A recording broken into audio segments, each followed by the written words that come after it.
زندگی گزارا ہے، بلکہ ہمارے سامنے ہمارا مرنا ہو۔ اگر ہمارے سامنے ہمارا جینا ہوگا نا، اور ہمارے سامنے اگر ہمارا مرنا نہیں ہوگا تو مرنے کے وقت میں مرنا مشکل ہو جائے، جی نہیں چاہے گا دنیا سے جانے کا۔ اس لیے ہمارے سامنے ہمارا مرنا ہو۔ ایک اللہ والے تھے، وہ ایک عطر کی دکان پر چلے گئے اور جا کر کھڑے ہو گئے۔ اب دکاندار تو چوکنا ہو جاتا ہے، کہاں بھائی کہاں کا آیا ہے، کون سا عطر چاہیے بھائی، کیا خدمت کروں آپ کی، کون سا عطر دوں آپ کو؟ کہنے لگے ہمیں عطر نہیں چاہیے۔ کہا تھا پھر میں کیا خدمت کروں آپ کی؟ تو وہ کہنے لگے کہ میں دیکھ رہا ہوں کہ تیری روح جو ہے ان شیشیوں کے اندر پھنسی ہوئی، تیری روح ان شیشیوں کے اندر پھنسی ہوئی۔ اب ایک آدمی دکاندار سے ایسی بات کرے گا، وہ ناراض ہو جائے گا۔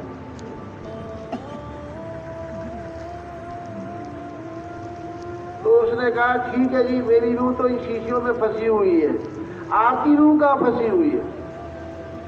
کہنے لگے میری روح کا نکلنا تو بہت آسان ہے، اور یہ کہہ کے اس کی دکان کے پاس لیٹ گئے اور کلمہ پڑھا لا الہ الا اللہ محمد رسول اللہ، اور انتقال ہو گیا۔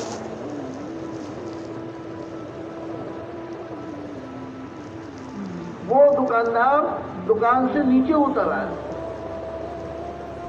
اور کہنے لگا میں بھی ایسے مرنا چاہتا ہوں جیسے یہ مرا ہے۔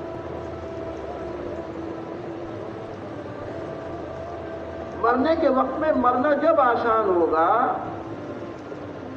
جب ہم دنیا میں جینے کے لیے زندگی نہیں گزاریں گے، ہم دنیا میں مرنے کے لیے زندگی گزاریں۔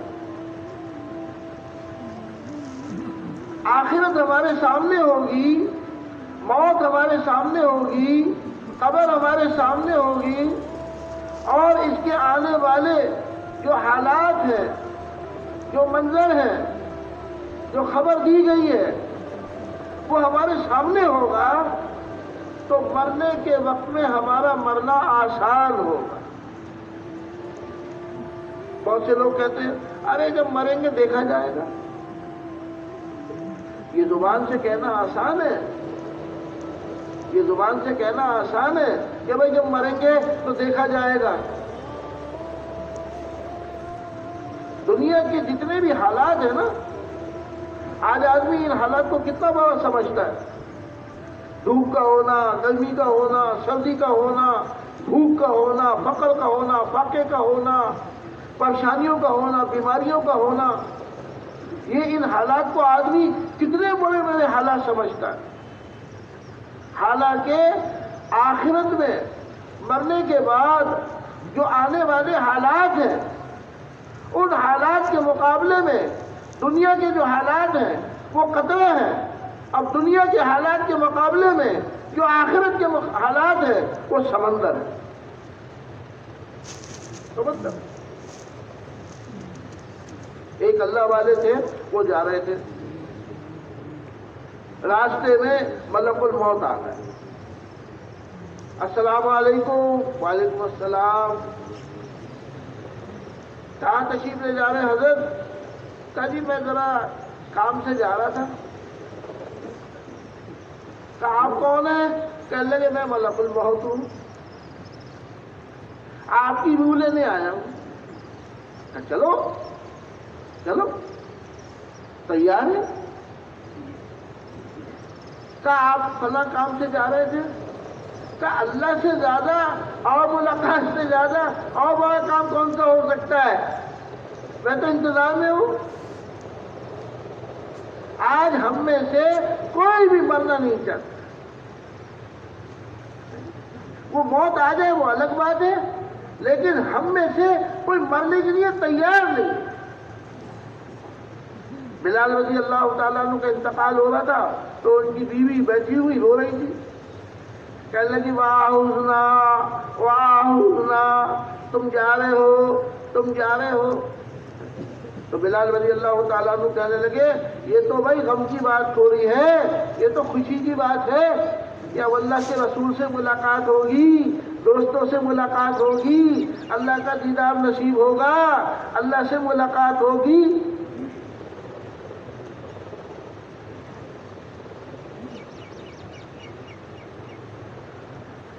تو وہ بزرگ کہنے لگے اللہ والے کہ میں تو تیار ہوں. تو فرشتے نے کہا کہ کس حال میں مرنا پسند کرو گے، کس حال میں دنیا سے جانا پسند کرو گے؟ کیا تمہیں اختیار دیا گیا ہے؟ کہنے لگے ہاں مجھے اختیار دیا گیا.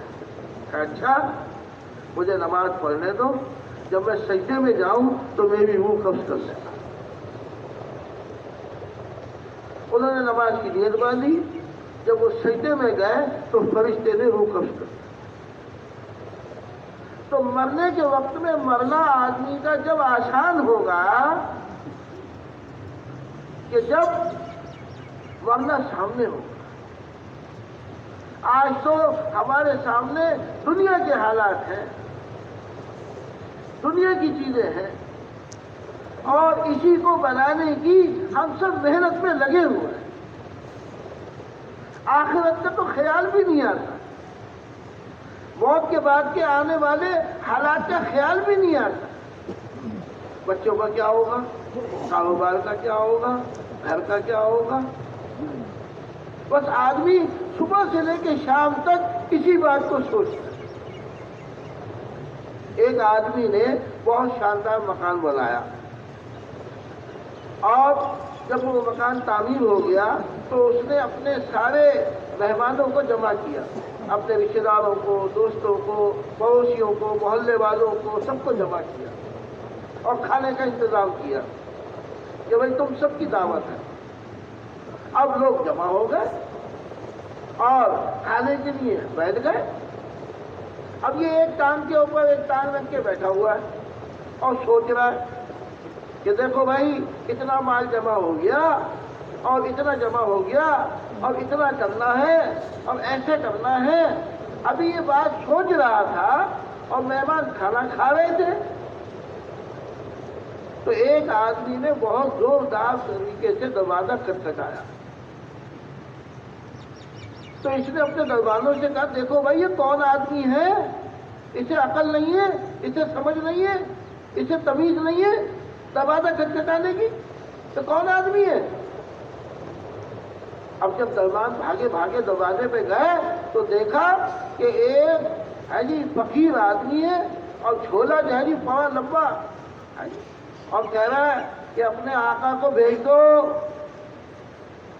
میں اسے لینے آیا ہوں، اپنے آقا کو بھیج دو.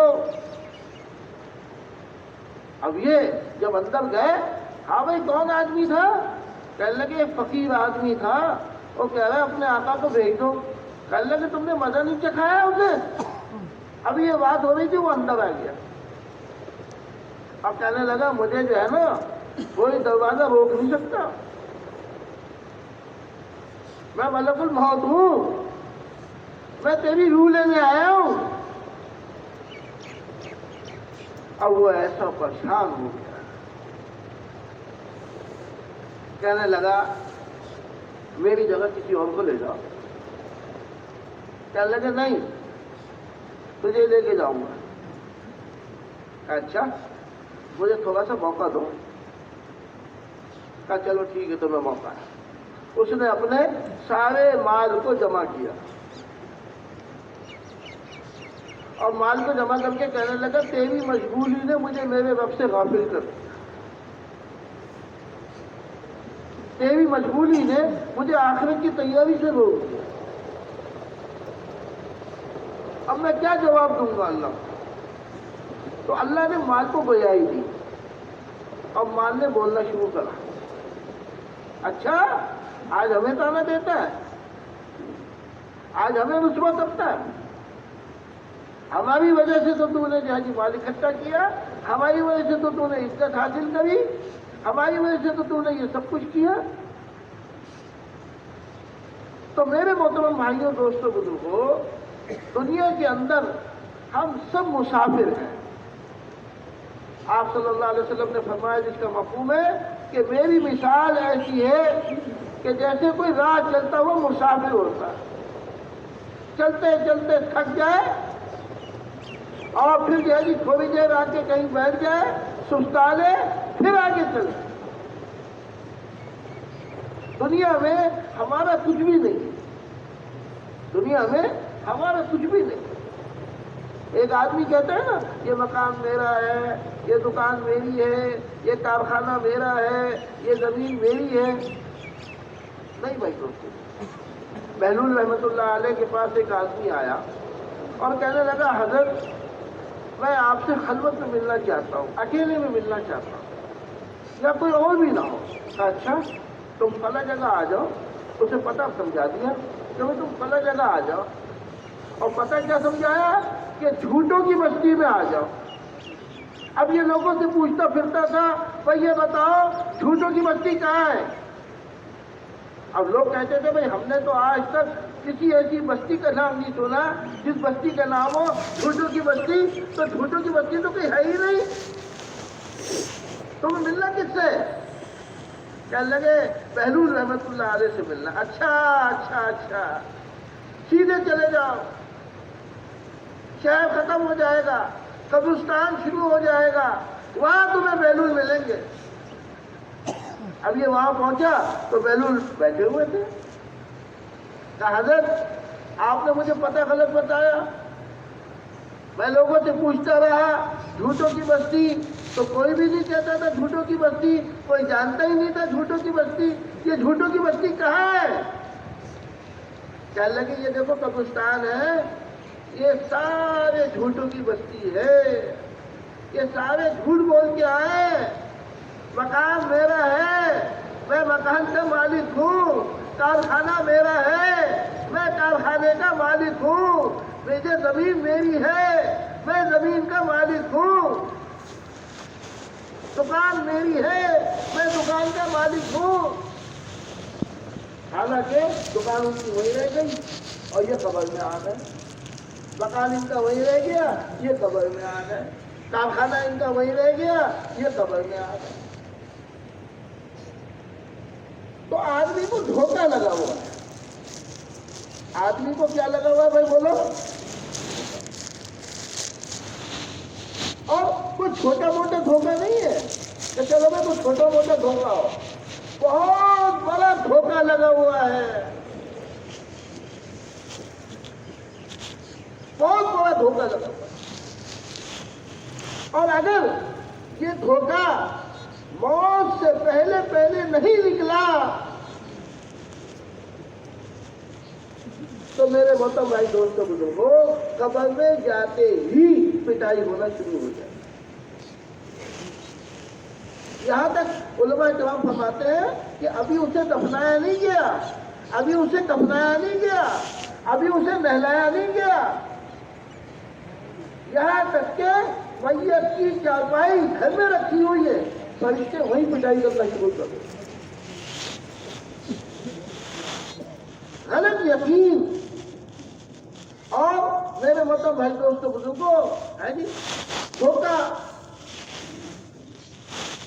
یہ ایسا زبردست میرے بھائی دوستوں بزرگوں کو نقصان والی چیز ہے کہ اس سے ہم اور آپ بچ.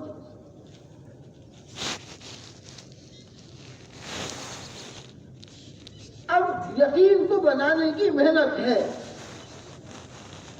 یقین کو بنانے کی محنت ہے. کسی سے پوچھو بھائی تمہارا رب کون ہے, بتاؤ بھائی کون ہے. اب یہ بات آسان ہے مشکل ہے, یہ بات زبان سے کہنا آسان ہے مشکل ہے. بولو بھائی, کسی سے بھی پوچھ لو, آپ بچے سے پوچھ لو, عورت سے پوچھ لو, آدمی سے پوچھ لو, جوان سے پوچھ لو, بوڑھے سے پوچھ لو, اچھا پڑھے لکھے سے پوچھ لو, کم پڑھے لکھے سے پوچھ لو, بادشاہ سے پوچھ لو, فقیر سے پوچھ لو, بھائی تمہارا رب کون ہے. یہ آسان بات ہے مشکل بات ہے. اگر کسی سے یوں کہیں کہ بھائی تمہارا رب کون ہے, تو وہ کیا کہے گا بھائی ہمارا رب کون ہے بھائی؟ اللہ. اللہ. اگر بچے سے پوچھو، سورج سے پوچھو بھائی تمہارا رب کون ہے، تو کیا کہے گا بھائی ہمارا رب. حالانکہ یہ آسان بات ہے، مشکل بات ہے، بولو بھائی آسان بات ہے نا. اب کسی سے کہیں بھائی تمہارا رب کون ہے، وہ کہے گا تمہیں اتنی بات بھی نہیں پتا، یہ تو بہت آسان بات ہے. لیکن اگر دل میں نہیں اترا ہوا ہوگا، یقین نہیں بنا ہوا ہوگا کہ ہمارا رب اللہ ہے، تو جب آدمی قبر میں پہنچے گا نا، اور جب فرشتے آئیں گے سوال کرنے کے لیے، اور جب پہلے سوال یہ کریں گے کہ وہ رب کا، تمہارا رب کون ہے. ابھی آپ سب نے کہا کہ ہمارا رب کون ہے. آسان بات ہے، مشکل بات ہے. لیکن اگر یقین نہیں بنا ہوا ہوگا اور دل میں نہیں اترا ہوا ہوگا تو یہی بات قبر میں کہنا مشکل ہو جائے.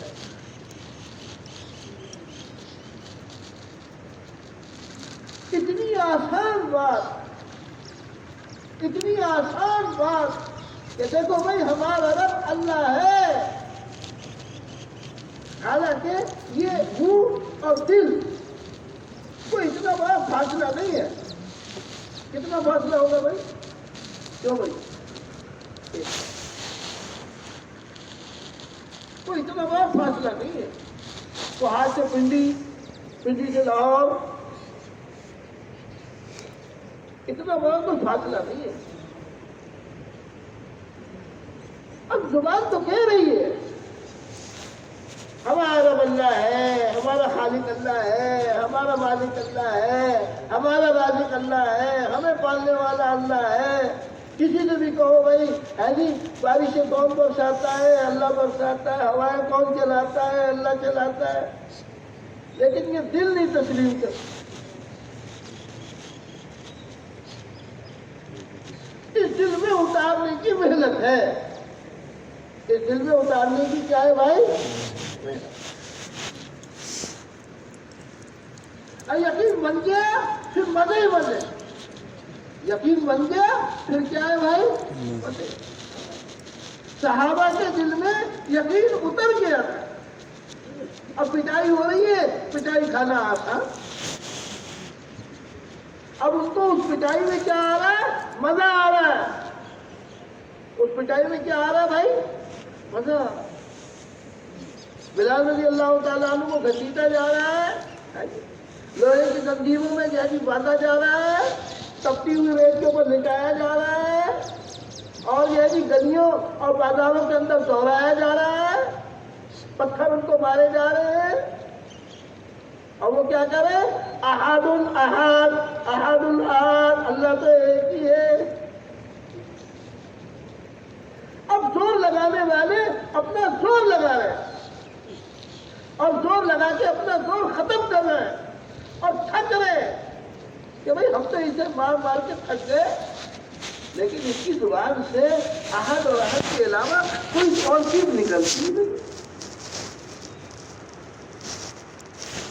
دلوں کے اندر یقین پیوست ہو گیا تھا، دلوں کے اندر یقین بیٹھ گیا تھا. تم چاہے کچھ بھی کر لو. ایک صحابی کو تیل کے کباؤ میں ڈالنے کے لیے جو ہے نا ان کو تیار کیا تھا. اب وہ رو رہے، بادشاہ کو خبر دی گئی. ہاں بھائی کیوں رو رہے ہو؟ ہم تو پہلے ہی کہتے تھے. کہنے لگے اس بات پہ نہیں رو رہا کہ تو مجھے آگ میں ڈالنا ہے، تو مجھے تیل میں ڈالنا ہے، اور میں ابھی جو ہے تیل میں جاؤں گا اور میں ختم ہو جاؤں گا. مجھے تو رونا اس بات کے اوپر آ رہا ہے کہ اللہ نے ایک جان دی ہے اور اب یہ ختم ہو جائے گی. اس کی جگہ کئی جانیں ہوتی تو اللہ کے راستے میں قربان کر. یہ جذبہ تھا. صحابہ کے دل میں مال کا جذبہ نہیں تھا، چیزوں کا جذبہ نہیں تھا. یہاں تک کہ صحابیات کے اندر ام سلمہ رضی اللہ تعالی عنہ، حضرت عمر رضی اللہ تعالی عنہ نے ازواج مطہرات کا سارا حصہ جمع کرا اور ایک کے حصے میں 12,000 درہم آئے اور ہر ایک کو جو ہے وہ قاصد کے ذریعے بھجوایا کہ جاؤ بھائی ان کو دے کر آ جاؤ۔ ام سلمہ رضی اللہ تعالی عنہ کے پاس جب 12,000 درہم بھیجے گئے تو کہنے لگی اللہ کی پناہ، اتنا مال کہاں سے لے آیا، کیوں لے آیا، کیا سب کا مال ہے، یہ ساری ازواج مطہرات کا مال ہے، میں کیسے بانٹوں گی، میں کیسے تقسیم کروں گی ان کو؟ اس قاصد نے کہا، اس نے کہا کہ سب کا مال ہے، یہ سب کو ایسے بھیجا ہے، سب کو 12,000 درہم دیے ہیں، آپ کو بھی دیے ہیں۔ حضرت عمر رضی اللہ تعالیٰ نے تقسیم کیا یہ مال کہ حضور صلی اللہ علیہ وسلم کی ازواج مطہرات ازواج کو جو ہے وہ دیا جائے۔ کہنے لگی میرا ایک کام کرے گا، اس قاصد سے کہنے لگی میرا ایک کام کرے گا؟ کہا ہاں بالکل میں کروں گا۔ چھوٹی چھوٹی ان سارے پیسوں کی تھیلیاں بنائی اور ایک تھیلی جا فلاں مسکین کو دیا، جا فلاں فقیر کو دیا، جا فلاں کو دیا، جا فلاں کو دیا، جا فلاں کو دیا۔ اب سارا مال جو حضرت عمر رضی اللہ تعالیٰ عنہ نے ان کے خرچ کے لیے بھیجا تھا وہ چھوٹی چھوٹی تھیلیاں بنا کر تقسیم کرنا شروع کر دیا۔ اب وہ قاصد جو تھا اس کے دل میں آیا کہ یہ تو سارا مال تقسیم کر رہی ہیں، کہنے لگا کہ میں بھی محتاج ہوں، میں بھی ضرورت مند ہوں۔ کہا اچھا تو بھی لے لے، تو بھی لے لے اس میں سے، اور یہ کہہ کر سارا مال تقسیم کر۔ ہمارے پاس مال آ جائے، ہم مال آنے سے کتنا خوش ہوتے۔ ایک اللہ والے تھے، ان کے پاس کہیں سے ایک موتی آیا، بڑا قیمتی موتی تھا، کہنے لگے الحمدللہ۔ تھوڑے دنوں بعد پتہ چلا، خادم نے بتایا حضرت وہ موتی گم ہو گیا، کہنے لگے الحمدللہ۔ تو جو مریدین تھے، جو ان کے ساتھ رہنے والے تھے، کہنے لگے حضرت عجیب بات، آنے میں بھی الحمدللہ کہا اور جانے میں بھی الحمدللہ کہا۔ چلو مال آتا ہے تو آنے میں تو خوشی ہوتی ہے تو آدمی کہتا ہے الحمدللہ، لیکن مال چلا گیا اور چلے جانے میں بھی آپ کہہ رہے ہیں الحمدللہ۔ تو وہ اللہ والے کہنے لگے مال آنے پہ میں نے الحمدللہ نہیں کہا، مال جانے پہ میں نے الحمدللہ نہیں کہا، بلکہ میں نے اپنے دل کو ٹٹولا۔ جب مال آیا میں نے اپنے دل کو ٹٹولا، ہاں بھائی یہ مال آیا ہے، یہ موتی آیا ہے، اس کی قیمت تیرے دل میں ہے، اس کی محبت تیرے دل میں ہے۔ تو میرے دل نے کہا نہیں، میں نے کہا الحمدللہ۔ اور جب یہ چلا گیا تو پھر میں نے اپنے دل کو ٹٹولا، ہاں بھائی اب یہ چلا گیا، اس کا غم ہے تیرے دل میں؟ تو میرے دل نے کہا نہیں، تو میں نے کہا الحمدللہ۔ ہمارا تو دل یہ ہے، مال آتا ہے نا ہمیں خوشی ہوتی ہے، اوہ ہو چہرے سے نظر آتا ہے، بھائی آج تو بہت خوش ہو، بھائی کیا بات ہے، چہرے سے نظر آتا ہے۔ اور جب مال چلا جاتا ہے تو دل کیسا ہو جاتا ہے بھائی، بولو بھائی، ہے جی، چہرے سے نظر آ، بھائی اتنا پریشان ہو، کیا بات ہے۔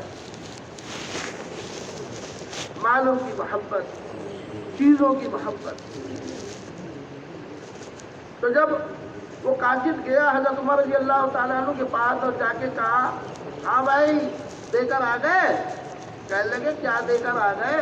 وہ تو انہوں نے اسی وقت ہاتھ کے ہاتھ سارا تقسیم کر دیا، سارا تقسیم کر دیا۔ کہنے لگے ہاں جی سارا تقسیم کر دیا، فلاں مسکین کو دیا، فلاں محتاج کو دیا، فلاں فقیر کو دیا، فلاں بیوہ کو دیا، فلاں اس کو دیا، فلاں اس کو دیا، میں نے بھی لے لیا۔ انہوں نے اپنے پاس کچھ نہیں رکھا؟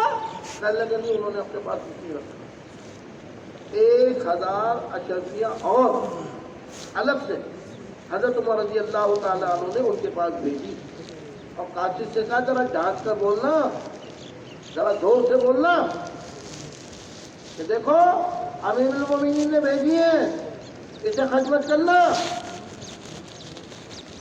اسے اپنے پاس رکھنا، یہ تمہاری ضرورت کے لیے ہے۔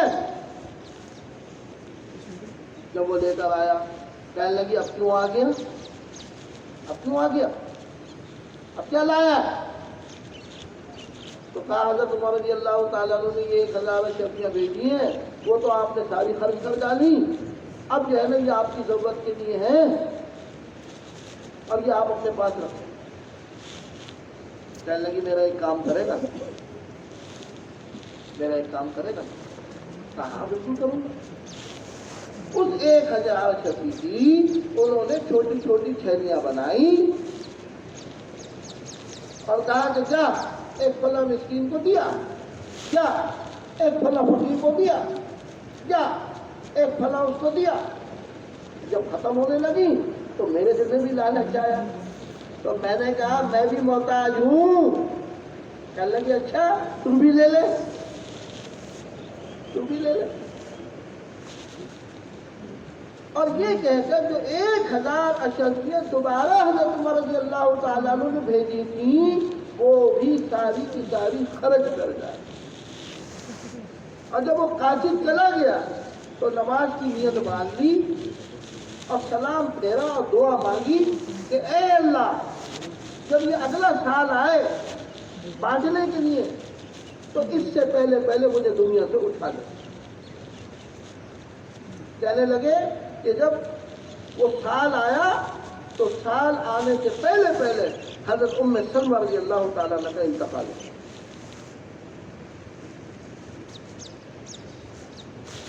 مال کی محبت جانتے نہیں تھے، چیزوں کی محبت جانتے نہیں تھے۔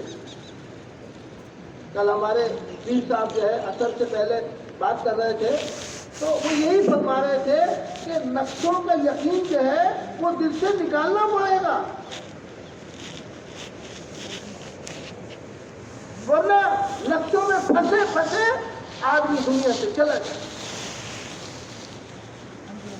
جب عالم ارواح میں مولانا فرما رہے تھے پیر صاحب کہ دیکھو عالم ارواح میں جب ساری روحوں کو جمع کیا گیا تو پوچھا گیا کہ الست بربکم، کون ہے تمہارا رب، کون ہے تمہارا پالنے والا، کون ہے؟ تو سب نے کہا قالوا بلا۔ علماء کرام فرماتے ہیں کہ یہ کیوں کہا گیا؟ یہ کہنا اس وقت آسان تھا، کیوں کہ کمائی کا نقشہ سامنے نہیں تھا، ملازمت کا نقشہ سامنے نہیں تھا، کاروبار کا نقشہ سامنے نہیں تھا، دکان کا نقشہ سامنے نہیں تھا۔ تو ساری روحوں نے کہہ دیا قالوا بلا، آپ ہی ہمارے رب ہیں، آپ ہی ہمارے پالنے والے ہیں۔ اچھا ہم تمہارے رب ہیں، ہم تمہارے پالنے والے ہیں، اب ہم تمہیں آزمائیں گے، ہم تمہیں دنیا میں بھیجیں گے، اور دنیا میں بھیج کے یہ سارے نقشے اللہ پاک نے جو ہے بنا دیے۔ اب بتاؤ ان نقشوں میں پھنس کے بتاؤ، ان نقشوں میں لگ کے بتاؤ، ہاں بھائی کون ہے رب؟ زبان تو کہتی ہے لیکن دل نہیں کہتا۔ مولانا عباد اللہ صاحب ڈرائیونگ میں بیان فرما رہے تھے بھائی ہوائیں کون چلاتا ہے؟ بولو بھائی،